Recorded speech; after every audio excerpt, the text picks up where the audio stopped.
오늘 시작하겠습니다. 오늘 제가 선택한 논문은 첫 번째로 이상치를 탐지할 수 있는 생성적 적대신경망을 통한 오버샘플링 방법론이고요. 두 번째 논문은 시겐을 활용한 이미지에서 이미지로 변환하는 그런 논문입니다.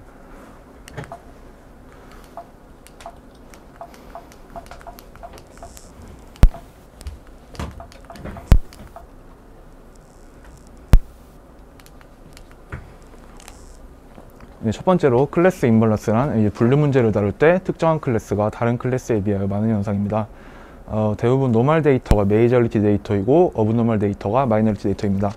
이제 클래시피케이션 모델 트레이닝 시에 특정 클래스의 비율이 높은 경우 로스 펑션의 대부분을 차지하게 되어 이 메이저리티 클래스 쪽으로 결과를 내놓는 모델을 생성할 가능성이 커집니다. 이런 문제는 이제 반도체, 그리고 의료, 그리고 자동차, 굉장히 다양한 도메인에서 발생하는 문제점입니다. 그리고 이러한 클래스 임밸런스 문제에 대한 해결책은 첫 번째로 데이터 레벨, 두 번째는 알고리즘 레벨, 이제 세 번째로는 오분류에 대한 이제 가중치를 주는 코스트 센시티브 메토드 방법이 있습니다. 이 본 논문에서는 데이터 레벨 어프로치에 대해 다루고요. 특히 그 중에서도 오버샘플링 방법, 이 오버샘플링 방법이랑 이제 마이너리티 데이터가 있을 때 이 소수의 클래스에 대하여 데이터를 증가시켜주는 그러한 방법입니다. 그리고 오버샘플링 방법에는 다음과 같이 스모트, 보더라인 스모트, 그리고 아다신, 그리고 겐이 있습니다. 스모트 같은 경우는 이렇게 빨간색 같은 점이 메이저리티 데이터고요. 이제 초록색이 마이너리티 데이터면은 이제 마이너리티 데이터 중에 임의의 두 데이터, 이제 x1과 x2를 골라가지고 그 사이에 k개의 클래스를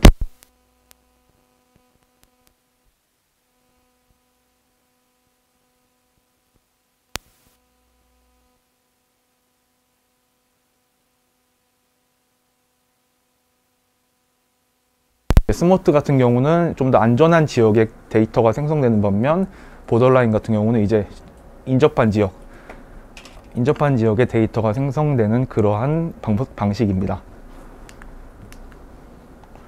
그리고 오버샘플링 방법론에는 다음과 같이 유명한 겐이 있는데요. 특히 그 중에서도 이 시겐 같은 경우, 원하는 레이블을 마음껏 생성할 수 있는 시겐 같은 경우가 많이 활용된다고 합니다. 이렇게 임밸런스를 해결해 줬을 때 다음과 같이 성능 향상을 보이는 것을 볼 수 있습니다. 이 파란색 같은 경우가 이제 클래스 임밸런스를 해결해 주지 않았을 때고요. 이렇게 A 같은 경우는 서포트 벡터 모델로 클래시피케이션을 했을 때, 이제 B 같은 경우는 BP 모델, C 같은 경우는 DBM 모델, D 같은 경우는 CNN 모델로 한 경우입니다.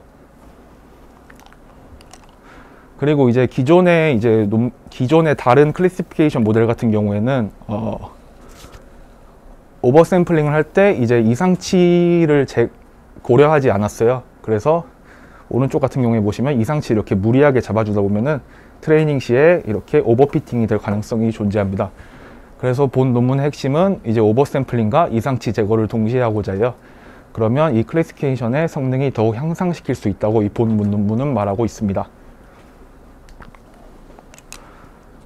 이러한 이제 이상치 디텍션과 오버샘플링을 동시에 하는 모델은 다음과 같습니다.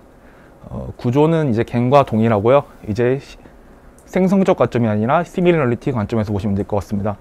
그리고 x, y는 데이터이고 이제 y는 0일 때 다수의 클래스, y는 1일 때, 그리고 y는 1일 때 소수의 클래스, 그리고 x, y는 0일 때 이제 다수의 클래스에 속한 데이터, 그리고 x, y는 1일 때 소수의 클래스에 속한 데이터입니다. 처음에는 소수의 클래스에 대해서만 이제 제너레이터와 디스크리미네이터 둘의 학습을 시킵니다. 이제 그렇게 학습이 끝나면 이제 제너레이터 같은 경우는 소수의 클래스의 데이터에 대해 분포를 완전히 모방할 수 있습니다. 그렇게 된다면 이제 제너레이터는 완벽한 오버샘플링 모델이 되고요. 이제 그렇게 학습된 모델의 디스크리미네이터 같은 경우 이제 마이너리티 클래스와 비슷할수록 0.5인 확률을 내뱉게 됩니다.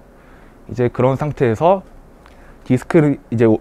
제너레이터 같은 경우는 제외해 주고요. 이제 디스크리미네이터의 메이저리티 클래스 데이터에 대해서만 학습을 시킵니다. 그렇게 하면은 이제 0.5가 가까울수록 메이저리티 데이터 입장에서는 더 이상치가 됩니다. 이제 그 소리가 뭔 소리냐면요. 이제 메이저리티 그러니까 이제 메이저리티 입장에서 마이너리티 클래스랑은 가까우니까 이게 메이저리티 입장에서 마이너리티 클래스 가까우니까 얘가 메이저리티 클래스 입장에서 보면은 조금 더 이상치다, 이런 말입니다. 그래서 이제 제너레이터는 오버샘플러가 되고 D는 아웃라이어 디텍터가 됩니다. 근데 이렇게 디스크리미네이터가 아웃라이어 디텍터인 건 알겠는데 이제 범위를 정해줘야 됩니다. 그래서 이 본 논문은 DWM이라는 것을 정해줍니다. 이 수식을 보시면 DWM은 0에서 1의 값의 범위를 가지고요. 그리고 DWM이 작을수록 마이너리티 클래스와 비슷한 군지입니다. 즉 이제 메이저리티 클래스 입장에서는 이제 마이너리티 클래스와 가까우니까 얘네들이 좀 더 이상치일 것이다, 이러한 개념이 됩니다. 그래서 메이저리티 클래스의 아웃라이어는 DWM의 범위에 따라 제거될 수 있습니다.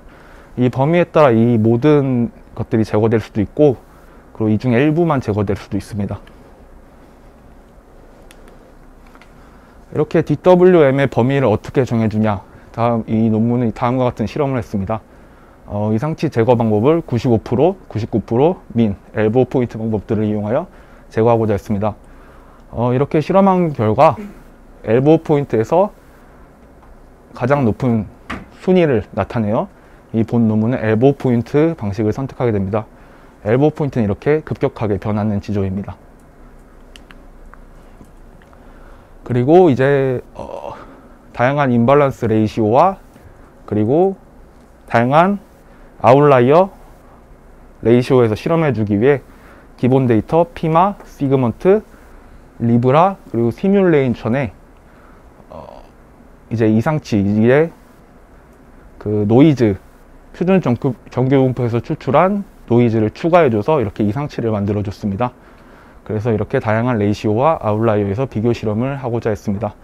이렇게 오디겐의 하이퍼 파라미터들은 기존 C겐에서 훌륭한 클래시피케이션에서 좋은 성능을 내는 하이퍼 파라미터들을 가져왔습니다. 이렇게 실험한 결과 아웃라이어 레이시오가 증가할수록 오디겐의 성능이 증가하는 것을 볼 수 있습니다. 다른 거에 비해.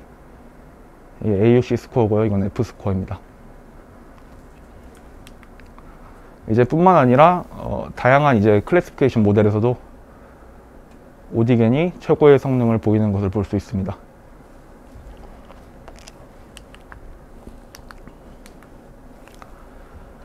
이제 다음 논문은 픽셀 투 픽셀인데요. 이 픽셀 투 픽셀은 이제 이 위성 사진을 다음과 같이 지도 형식으로 바꿔준다든지, 이제 흑백 사진을 컬러로 바꿔준다든지, 그리고 엣지 사진을 다음과 같이 색칠을 칠해준다든지, 이미지를 입력으로 받아 또 다른 이미지를 출력으로 반환하는 태스크입니다. 이전에는 다음과 같은 태스크를 위해 각기 다른 모델과 매뉴얼한 조작이 필요했지만 이젠 딥러닝이 발전해가지고 딥러닝 아키텍처를 활용해 비교적 다이렉트하게 이미지 간 도메인 변화 태스크를 할 수 있게 되었습니다. 이 기본적인 구조는 다음과 같은데요. 이 제너레이터를 보시면 기존에는 레이턴트 벡터 Z가 들어갔지만 여기 픽셀 투 픽셀에는 안 들어가는 걸 볼 수 있습니다. 그리고 이렇게 엣지 정보 X가 제너레이터와 디스크리미네이터에 들어가가지고 디스크리미네이터는 이제 얘가 진짜 이미지인지 가짜 이미지인지 진짜 이미지인지 판단하게 되는 겁니다. 그리고 모델에 추가적인 정보를 줌으로써 이 엣지 데이터에 색칠을 칠하는 것이나 그리고 흑백으로 변환시키는 것이나 같은 과정을 지시할 수 있습니다. 그 이미지, 이 픽셀 투 픽셀 분야는 CNN보다 이 겐을 선택했는데, 그 이유는 이제 CNN 같은 경우는 이제 그라운드 트루스 이미지랑 그리고 예측된 이미지랑 유클리디안 거리를 기반으로 이제 하다 보니까 좀 더 이제 흐릿한 이미지가 발생할 수 있어가지고 이 진짜 같은 가짜 이미지를 생성하는 겐을 선택하게 되었습니다. 이제 로스 펑션을 보시면 다음과 같이 어드버서리얼 로스 그리고 리컨스트럭 로스가 사용되는데요. 이 어드버서리얼 로스 같은 경우는 기존의 C겐과 동일하다고 보면 될 것 같습니다. 여기서 이 Z는 잘못 쓴 거고요. Z는 없는 겁니다.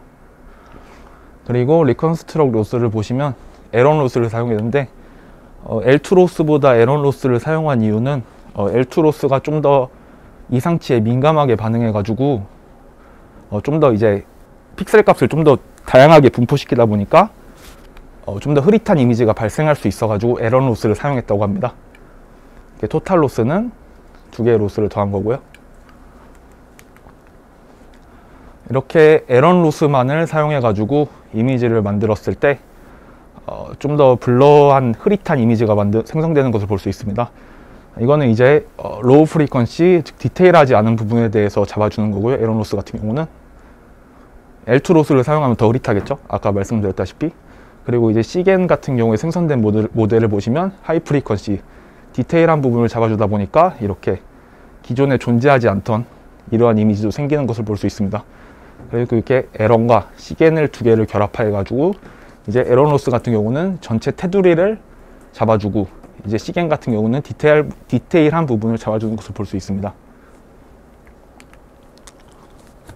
이제 네트워크 구조의 제너레이터 같은 경우는 이제 2가지를 선택할 수 있는데요.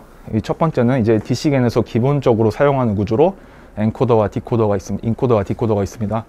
아주 이렇게 인코더 같은 경우에 이미지를 입력으로 받아 특징을 저장해주고 그 특징을 이미지로 반환하는 게 이 디코더 역할입니다. 그리고 이 유넷 구조가 있는데, 유넷 구조는 대칭적으로 스퀴 커넥션이 있는 인코더 디코더 구조입니다. 이 유넷 같은 경우를 사용하면은 더 화질이 좋다고 하더라고요. 그래가지고 보통 이 유넷을 사용한다고 합니다. 이렇게 제너레이터 구조를 자세히 보시면 대칭적으로 스퀴 커넥션이 있는 구조고요. 영상을 복원했을 때 화질이 선명하지 못한 문제를 해결했습니다. 그리고 스퀴 커넥션으로 이미지의 맥락을 보존시키는 데 효과적인 구조인 것을 알 수 있습니다. 그리고 이제 디스크리미네이터의 구조를 보시면 기존과 동일하게 인풋 이미지가 들어오고, 그리고 엣지 이미지가 들어와 가지고 콘캐트네이트 돼 가지고 이제 그 이미지가 진짜인지 가짜인지 확률 값을 반환하게 됩니다. 하지만 이제 기존의 디스크리미네이터 같은 경우에는 이렇게 하나, 크기가 1인 벡터 확률 하나를 반환하게 되는데, 이 이제 픽셀 투 픽셀의 디스크리미네이터 같은 경우를 보시면 30 by 30의 확률을 반환하게 됩니다. 이제 그 이유는 이제 패스겐이라는 것 때문인데요. 이제 패스겐은 전체 이미지가 아니라 이제 눈이면 눈, 코면 코, 귀면 귀, 이렇게 각각의 이 눈이 진짠지, 코가 진짠지, 귀가 진짠지 판단해 가지고 다음과 같은 픽셀에 하나씩 저장하게 됩니다. 그렇게 해가지고 이제 그 결과의 평균을 취하는 방식이고요. 이제 리셉티브 영역에 해당하는 이미지가 트루인 확률 값들을 반환하는 경우입니다.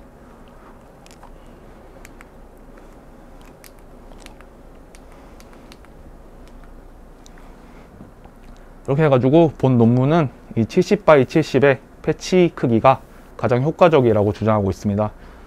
근데 뭐 다른 논문에서는 뭐 더 작을 때 효과적이다, 아니면 더 클 때 효과적이다, 이렇게 말하는 걸로 봐서는 이제 이미지 크기나 내부 픽셀 값에 따라 고려해야 하는 하이퍼 파라미터로 보는 것이 적절하다고 생각합니다.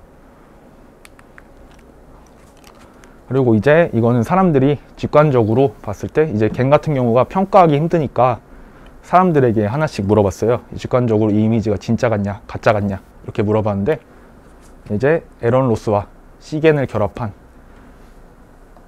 것이 더 좋은 성능을 나타냅니다. 여기까지 하겠습니다.